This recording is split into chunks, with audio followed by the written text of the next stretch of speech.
As a kid, I had everything from buck and shoots to panels. That's all I did was put on rodeos and ranch with my toys. His end goal was to be a rodeo stock contractor. Is very impressive.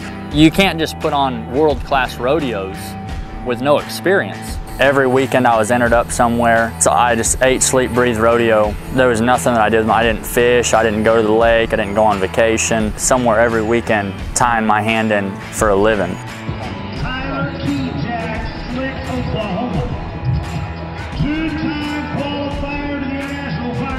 You kind of know when somebody rides good, and I seen him, and he was definitely a standout. Definitely gave me a run for my money. He wasn't even old enough to vote yet. Barely started shaving, but he could ride bulls very well. He rode pretty.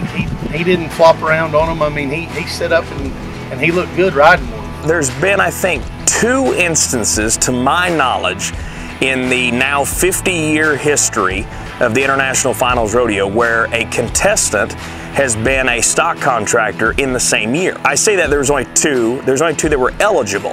Only 1, to my knowledge, has ever done it. Tyler wanted to be unique. He wanted to do something that nobody else had ever done before. When it was time to get on his bull, he got on his bull. When it was time to go over there and take care of his stock, he took care of his stock. He had just as much enjoyment riding bulls as he does flanking bulls. And he potentially left a gold buckle on the table to pursue another dream. I hadn't said it out loud yet that I was done because I thought that it would be real when I said it.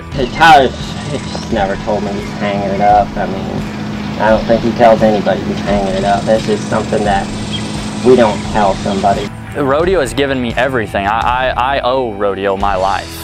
It's hard to walk away from something that's given you everything, but at the same time, I don't really feel like I'm walking away from it when I can still give back by being a part of it.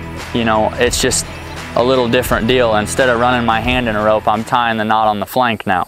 Being a rodeo cowboy and a cowboy are 2 different things. You know, the guy that ties his hand in on the back of a bull on weekends isn't the same guy that is waking up in the morning and feeding cattle and taking after stuff in the daily operations of a ranch. And generally, like your average bull rider, he can't swing a rope or saddle a horse or even care to. Tyler is a cowboy, through and through. In my opinion, there's 3 cowboys in this part of the country. I'm one of them, Tyler's one of them, the other one moved away. That's my opinion. when he moved to Oklahoma, everybody was like, oh, this kid from Michigan. You never really thought he was going to be able to go out and rope and doctor cattle on a Greenbrook horse or break a colt just because of where he's from. And I spent a lot of time in Oklahoma going to these rodeos around here, and I loved it. You know, there's cowboys everywhere, there's cattle everywhere. You know, you can just drive down the road and see bucking bulls on the side of the road. I mean, it's the heart of bucking bull country and cowboy country, and I knew this is where I wanted to be. He knows how to be a cowboy, and he knows how to be a rodeo producer as well. And when you show up to Tyler's rodeos, everything's well kept and healthy and looks good. That kind of just goes from him knowing stock and being around horses and cattle his whole life, and being a cowboy that's part of it. It is not for the faint of heart. I mean, you're up every morning feeding livestock, taking care of bulls and horses. And we have partnered with the 9A Ranch, Todd Bosch out of Fort McCavitt, Texas. It's been such a great partnership. We've had some, sure enough, dragons come off of this place. I don't travel anywhere to go in third or second. I want to win first. I want to go on the buckers. They've got to cross that creek twice a day to eat. They eat hay on the far ridge, they feed on this ridge, and they drink at the bottom. They're forced into this workout. It goes deeper than being a rancher. It's a relationship with these animal athletes. When I'm in the pens with the bulls, I never turn my back to them. But when Tyler's in there with him, it's like he's over there rubbing him on the belly and, oh man, you should come get on him. And I was like, what do you mean get on him? I mean, my bull of the year, gentle as a dog, loves his scratchings. He's always playing with that bull.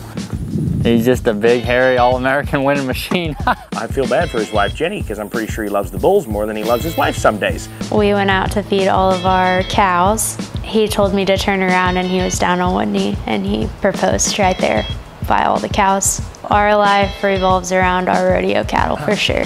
That's 365 days a year, all day, every day, 24/7 is rodeo cattle. You got to know their attitudes, how to handle them. You got to know their tendencies. You got to know their deliveries. Do they buck out of a left-hand delivery buck and shoot? Do they buck out of a right-hand delivery buck and shoot? There's so many things that go into being a rodeo producer, and it's day in and day out.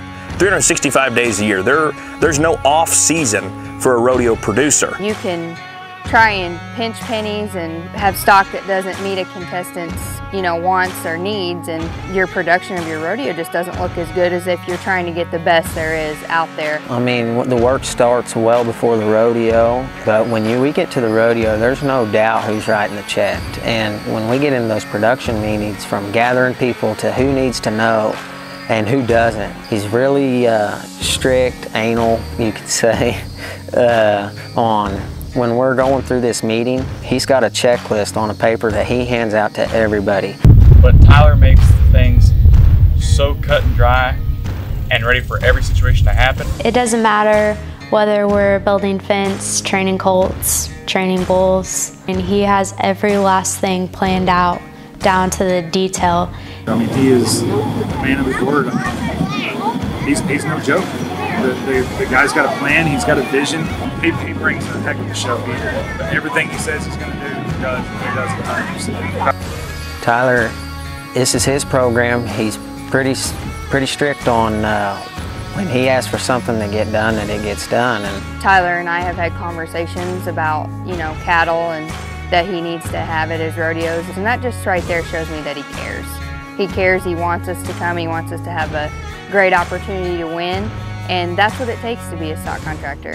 I rodeoed for a living on both ends of the arena, and it's given me a unique perspective. I'm not just a stock contractor selling tickets. I know how to appeal to the crowd and make them feel like they got their money's worth, and I know how to satisfy the contestants because I've been a contestant. I know what it's like to have a calf that doesn't take the tie and kicks. I know what it's like to draw a steer that doesn't leave or a steer that drags.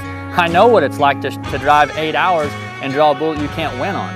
I think that's what gives me a unique perspective of being a quality stock contractor, is because I know both sides of it. I know the production side of it, and I know what it's like to be a contestant. That's what it takes to put on a good rodeo, right?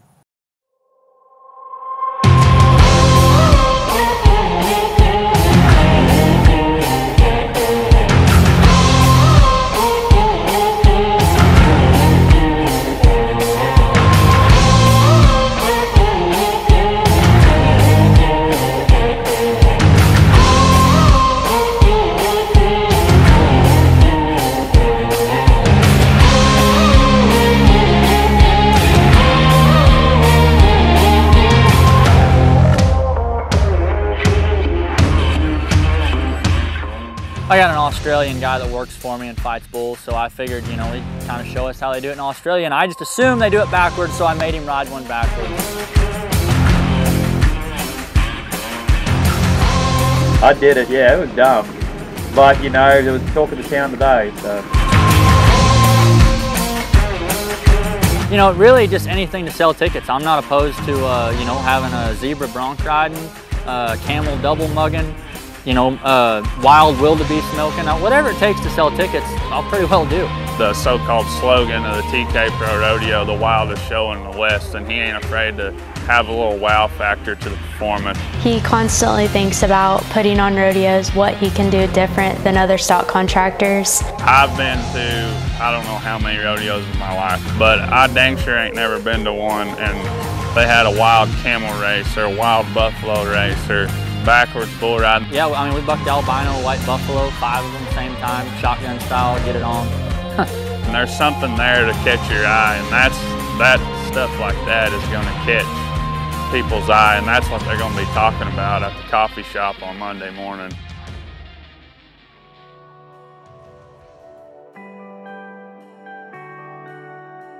There's times, I'll make myself a sandwich for lunch and just sit out here with them and eat while they eat. I truly enjoy it. It doesn't feel like a job to me. I love it. This is like all that Tyler's ever wanted to do for a living since he was little, and to see him living out his dream, it's really a cool thing. You can just tell he wants his rodeo company to succeed by the amount of work he puts in. I think he still has that little bit of contestant mentality too, where he wants it to be better all the time. You give him a chance, he's going to make you proud.